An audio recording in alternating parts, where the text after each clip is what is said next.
He is a poet, a teacher, a singer, a musician. Please help me welcome Abiodun Oyewole. When did you start writing? I realized that poetry might be something important to me when I was 15 in high school. My teacher, Miss Ann Carpenter, had given us 10 vocabulary words to put into a composition. I knew that a composition could be anything. A composition could be an essay, it could be a poem. A composition is a composition. Okay. So I went to Miss Carpenter, and I don't know where I got the nerve to do this, but I went to her and I said, listen, if I put these words in a poem, can I get extra credit? So she looked at the list of words she'd given us, and she said, if you put these words in a cohesive poem, I will give you 2 extra credits. I didn't even know what the word cohesive meant. I had to look that word up. I had this beautiful girl, at least I thought she was beautiful. Her name was Esther. We were having some problems. And so I took those problems that we were having, and I involved it in the poem. The name of the poem was Emancipation. And it went something like this. She's a rose with many thorns, tearing pride out of my heart. Though she blossoms in many forms, her thorns remain always sharp. She whips, she hurts, yet stays, projecting seductively fragrant perfumes. I protest in so many ways, but my manhood she somehow consumes. I'm torn between love and masculinity, and the latter I need the most. Her life for mine, a separate entity. I'm a man, this I cannot boast. She more woman than I man, knows not her place by me. She thinks me a cactus, withering in sand, closing her ears to my plea. Let me free to roam in your garden. Let me free to pride in your perfume, for the love I feel will soon be pardoned by the manhood I must quickly resume. Now I'm laughing because I was 15 years old, and I'm talking about That's manhood. amazing. It's amazing on so many levels for you to come Well, you up know with what something like happened? that. But you know what happened with that, Lydia? I gave it to my teacher, Miss Carpenter, and who was like a mother away from home, because she's one of the only black teachers in the school, an all boys high school I went to, Harron High. And when I gave her the poem, she said to me, she says, I know you're writing. I know you didn't steal this. I know you wrote this. She says, this is excellent. You're going to get your double credits. I remember exactly what she said. She says, I don't know what you're going to do with this, but you are a poet. You're a natural poet, and you have that at your disposal if you decide to use it. I was planning to be a doctor. I never even thought of the idea of becoming a poet professionally. That wasn't even in my mind. But the fact is, that's the first time that I really got connected with the idea that poetry was something I should do. When was it that you started to make that shift into poetry? When Martin Luther King was killed on April 4th, 1968, it changed my life. Before that, I had written a couple of love poems. And the first one I shared with you that I wrote for my high school class. But when King died, I remember I went to the library and I was just thinking, how could they kill this man? And I really couldn't see myself being a part of his movement because it was a nonviolent movement. And if somebody put their hands on me, one of the things that Dave Joe had taught me was if somebody puts their hands on you, don't hit them back. Break their hand. So when they look at it in the cast, they'll know why they shouldn't touch you. So he wanted me to take it to another level. My mother, she revered Dr. King. She thought Dr. King was the second coming of Christ or somebody, because when he did his speech about I Have a Dream, I think she had me touch the TV like he was going to give me special powers or something. She really thought that Dr. King was really a number one man. He was good, and she loved what he had to say and how he said it, as well as did a lot of other black people. And I felt, because I did like Dr. King, I thought he was phenomenal. I thought he was a great speaker and everything else. When they killed him, I took it personal. I thought it was one of the greatest offensive moves. It was an insult to black people. This man was standing on the platform of nonviolence and love, peace and love, and they shot him dead. Oh my God. So I wrote a poem called The Wall Street Journal, which I talked about how now they're going to make buttons and pins and posters and sell in the name of this great man that they killed. They're going to make money off of all kinds of artifacts from his life that he left behind, whatever, just an image and a memory. And I just talked about how Wall Street Journal was only concerned about the money and not the person. And I started writing poems that were conscious just because I was really affected. And I really felt that white folks were evil and they were out to just get rid of us. And I became almost an instant revolutionary. The year before that, I had worked in the anti-poverty program and I met David Nelson, who I always consider to be the father of the Last Poets because he had the idea. I was working in his program as an assistant recreation director, which was a fake job. I was like a teenager. I was like 18 years old. If the kids wanted to play basketball, I'd go get the basketball and go to the park and play basketball with them. If the girls want to play volleyball, I'd get the volleyball and play volleyball. I mean, that was my job, basically. Just playing with the kids and getting a check. But David liked me very much. We were good friends. And he was writing poetry in Spanish. French was the language that I took in school. And I had tried my hand at writing something in French. But I was messing with the idea of poetry, but it wasn't a major thing. But David was into poetry a little bit more major. So I expressed my poetic feelings to him. Then he mentioned to me that he wanted to start a group, a collective of poets to serve as an example for Black people to see how important it is for us to have unity. He said maybe they see some guys that are doing poetry together as a group. That would be a good sign to show Black folks, no matter what walk of life we come from, right now we need to unite to get this foot off of our necks, because it's the same foot on all of our necks. What he had to say made sense, but I wasn't jumping to it. But when they killed Dr. King, I called David and I told him, I said, listen, man, that idea of that group that you had last year, we better put that group into motion, because if not, I'm gonna get a gun and I'm gonna start shooting white people. What they did to King was wrong. I mean, there's gotta be retaliation. So David said, man, don't do that. I'm gonna hook this group up. There was going to be a commemoration to Malcolm X in Mount Mars Park. Mount Mars Park has been renamed. It's called Marcus Garvey Park today.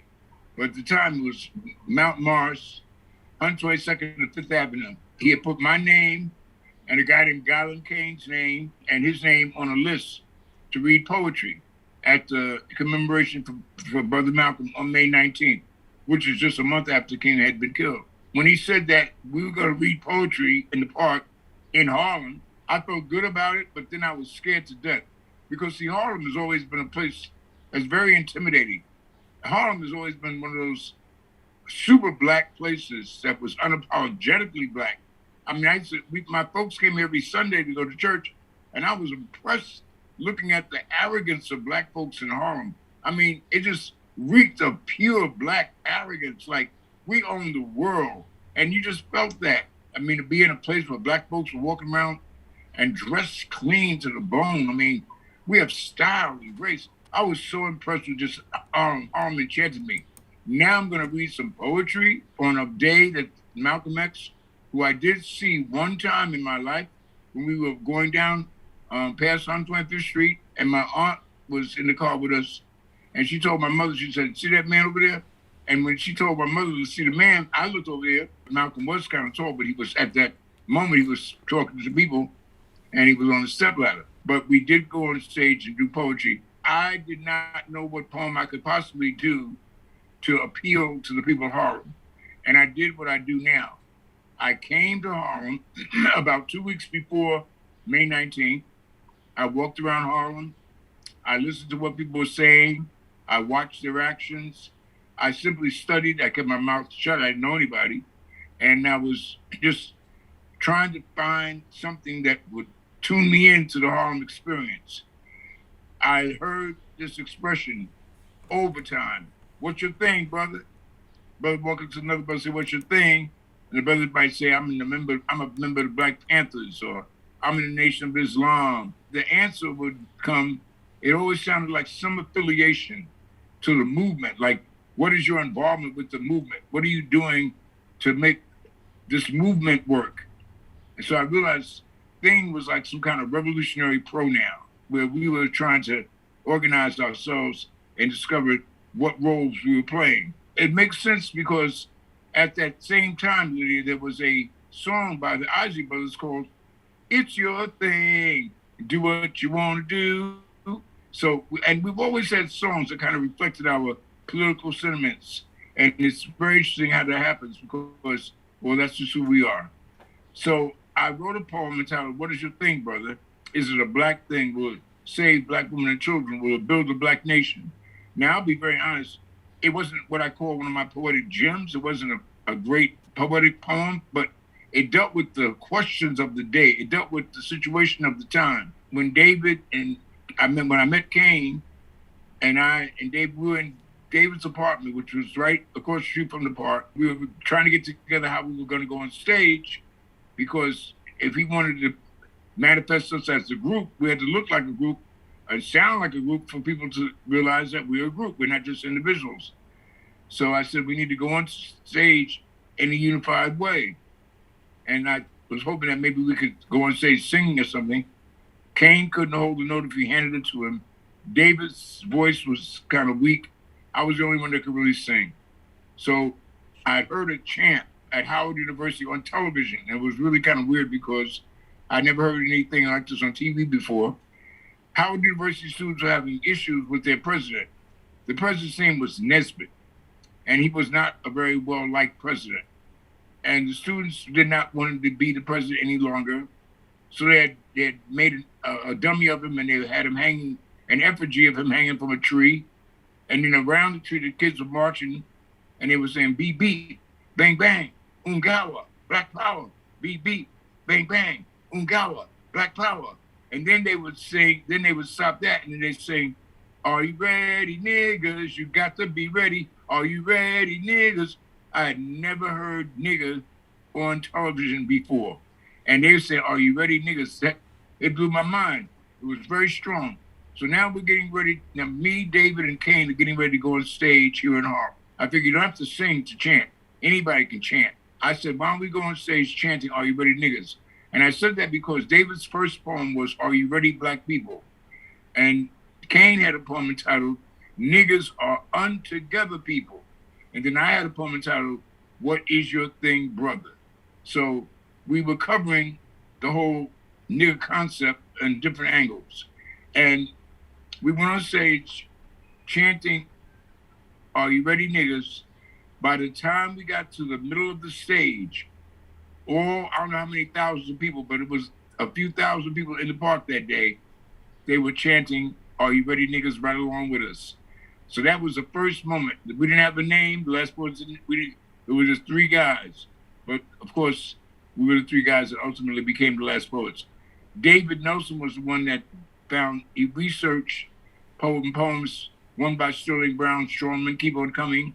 He researched a poem by Margaret Walker, a few other poets, before he found the poem that inspired the name of the Last Poets. And the poem that inspired our name was written by a South African poet named Kelpetsi Kokosile.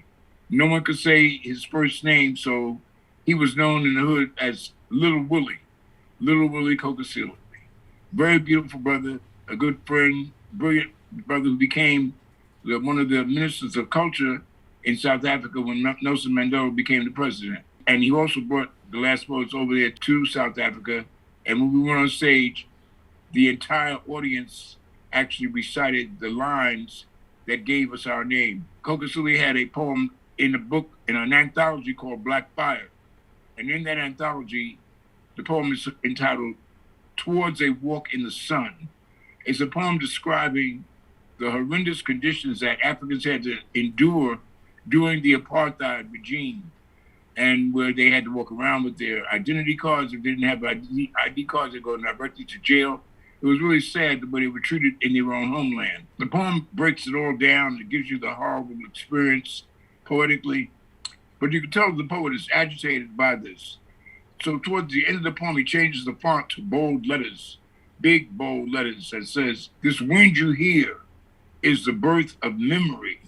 When the moment hatches in time's womb, there will be no art talk.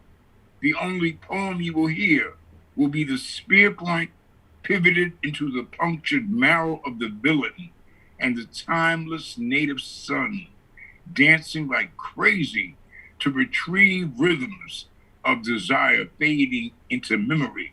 David Nelson added, "Therefore, We are the last poets of the world. So now we got a creed, we got our name, and it was Gylan Kain that decided that in order for us to really endear ourselves to Black folks in Harlem, we need to have a place. So we got a loft space, an L-shaped loft, and we named it the East Wind. And that's when we really took off, because now we got our name, we got a place. We're sponsoring workshops.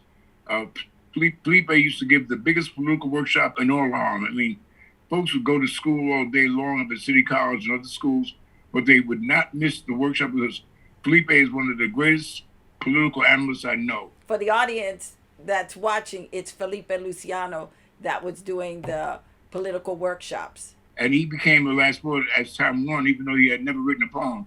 But he's brilliant, and it's something that he can't concentrate on and get done. So we had a place, and it was a special moment. That's when I would say I embrace poetry totally, because now it's the weapon, it's the tool that's going to decide on who I am. And so I grabbed it, I embraced it, And because when I did What Is Your Thing, people loved it. And it wasn't a great poem, but I touched on all the points that needed to be made at that time. And then we got a gig, which was another thing right away. We had a gig the very next Friday at Loeb Center down at NYU. When we first hit, we hit big enough to make an impression that caused us to have longevity. And I feel very, very honored and blessed to be a part of this group. You've been a Last Poet for 53 years. Mm-hmm. What are a couple of things that you have learned as a Last Poet that you can say, this really impacted my life? The fact that I've discovered the poetry in my folks, and I say my folks, I'm talking about Black and brown people. When you're involved in a particular craft, you start paying a little bit more attention to the details of what it represents. I'm writing poetry about people. I'm writing poetry about the folks who I love and I care about. I'm writing poetry about the pain that they go through. I'm writing poetry about the joys that they have. I mean, when I'm walking down the street, if I'm walking past a bunch of crackheads, I know there's some poetry there. And I'm looking at it, and I'm dealing with it, and I want to get into the soul of everything that I'm writing about, because I think that's the best way to express the real essence of that. So poetry has given me a real eye study of my people, and definitely of myself in relationship to my people. When you have established yourself as a poet, especially in a place like Harlem, you know, people don't even call you by your name. They'll call, I mean, I go down 125th Street and say, yo, hey, Last Poet. I mean, I don't even know if they know how to say Abiodun. It doesn't matter. Thank you so much for doing this. I'm so happy that I got to talk to you like this. That you have so much wisdom and so much just insight to offer young people. So thank you, thank you, thank you. And thank you for watching. And for those of you who want to reach out to Abiodun, please check out the description, and I'll have everything for you. And again, I'm also going to put down the PayPal. So if you feel like you want to share and give the poet some love, you can do so at his PayPal. That's all the time I have for you today. Until next time, please make common sense practical.